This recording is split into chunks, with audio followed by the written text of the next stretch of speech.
Hello and welcome back today for a new video of the book of the week. So, today's book is The Curious Incident of the Dog in the Nighttime by Mark Haddon.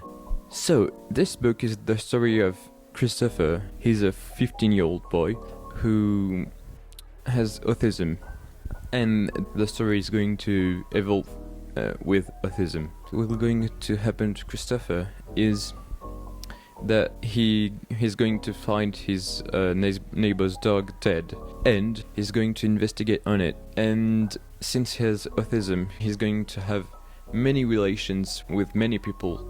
So Christopher is living alone with his father because his mother died 2 years ago. And I can't tell you more about this. The main story is about Christopher, investigating on the murder of the dog. But there's a side story which is with his family, his neighbors. I can't tell you more about this either. And Mark Haddon made a really interesting choice for the writing of this book, because he said he didn't want it to write a book like, okay, this is the story of an autistic young man, he's going to do this. No, the book is wrote like Christopher, the young man, is writing the book. So the sentences are really short. Christopher is really passionate about space, and he relates everything he sees to space.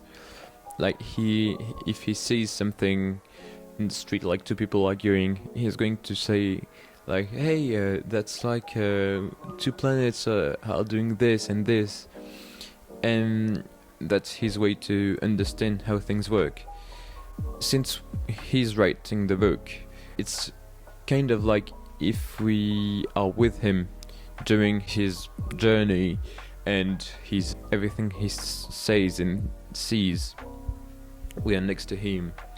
And I think this is a new style of book, and this really helps us to get how autism works and how Christopher works. So in this book, Christopher, after solving the problem, will discover something else about his family, and this will bring him to London. And that's my favorite part of the book, because for an autistic person, being in public and with a crowd around him is really stressful, and he's overwhelmed. And when he's overwhelmed, he's reacting in a really specific way.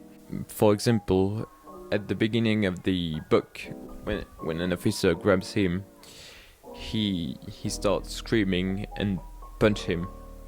So that's really interesting, because you couldn't think that he will be able to get over get over autism, and being in a crowd wouldn't stress him and overwhelm him. And he's doing it. Like he learns over the time and the book how to not be stressed. He cannot stop autism, but he can limit it. So to end this video, why should you read this book? Well, mainly because this is a topic that we don't see every day in novels, and I think it's really innovating, and you should read it, because this is a topic that really is in our society, but no one talks about it. And next time you see an autistic person, you will know how they work, and they are like us, but in a different way. You should read this book because it's not long, it's not short, but you can read it in a day. Like, you really, once you read the first 10 pages, you're in it and you can't stop. I loved reading it. This was this week's book. Next week will be Mockingbird, so be careful. This is a great book, and I'll see you next week. Bye.